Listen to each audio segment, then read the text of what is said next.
People get discouraged all the time because people around them they feel like people want to hold them down and hold them back. And I think it's really, really interesting to hear that, right?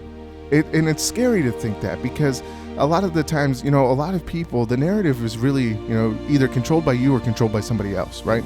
So, I see it as, when we are first born, obviously your narrative is going to be kind of shaped by your family, your immediate family, your parents, if you have siblings.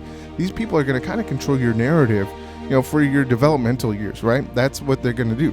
They learn their things that they learned growing up from, their parents, and they're kind of passing that on to you. Or, maybe they went the complete opposite way and, went against the grain of their parents and, kind of created their own narrative themselves and kind of pass that along to you.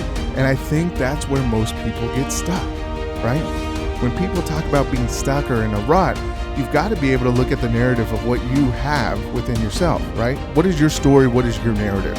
A lot of the times when, you see people, and even in my example, sometimes, when I was, even to this day, I kind of look back at my past, right? And say, hey, maybe I didn't have the greatest relationship with my parents, right? Or, I had a great relationship with my parents, but it's very up and down, right? But a lot of the times your thinking and your behaviors of what you're doing on a day-to-day basis can be controlled by past narrative, right? Your past chapters. Those chapters were already written, and a lot of the times we go back to those chapters, and that's where we get stuck. We get trapped in the idea that we maybe didn't have such a great relationship, and we're trying to analyze of how it could have been better, but instead of living in the present and really just working on those relationships from here on out, right? So many people get stuck in the past because they're searching for answers. And it's really great to be searching for answers, but at the same time, you're not going to find a lot of great answers from the past. I mean, you're going to be able to recognize some things and really go through it, but at the end of the day, we've got to be able to live in the present and know that we can write our story today. And it's very, very imperative that we look at our friends, we look at our family and say, hey, who are the people that I surround myself with, right? Kind of take an assessment and kind of look at that idea. One of the biggest things of groupthink is, a lot of people will conform to that idea, of somebody because, they want to have a sense of belonging. You fear being alone. And that's where you can get stuck, or you get stuck in this idea or this mindset of this group of where you've been, right? Instead of being creative, instead of being unique, that's, ultimately, I think that's what we strive for in being alive, is to be unique and live your life and live your story, right? Is to write your own story.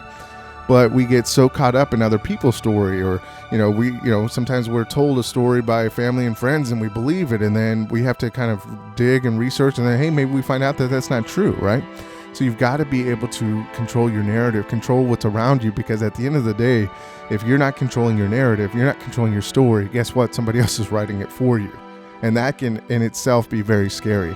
You've got to be able to look within yourself and say, hey, what do I want? What are my values? What do I want out of life? And how am I going to achieve that?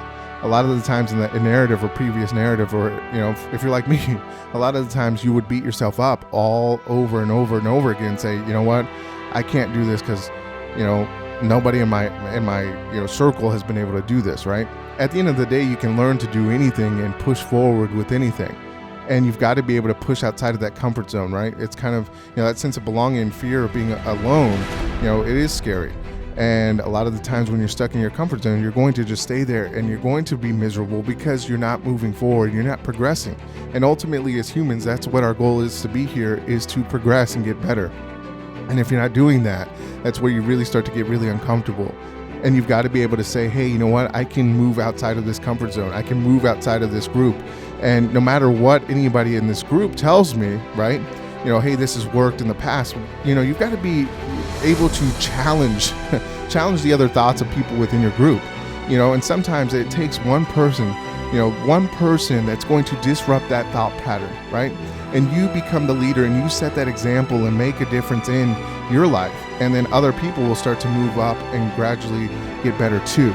So somebody's got to be a disruptor. Somebody's got to be in there and be a leader and say, hey, I got this, I've never seen this done, but I see other people in the world that have been able to do it. Let me mirror and look at and research what they do and say, hey, I can do this, right? If somebody's done it, you can do it. And I think we get so caught up in saying, if I haven't seen somebody close to me do it, how can I do it?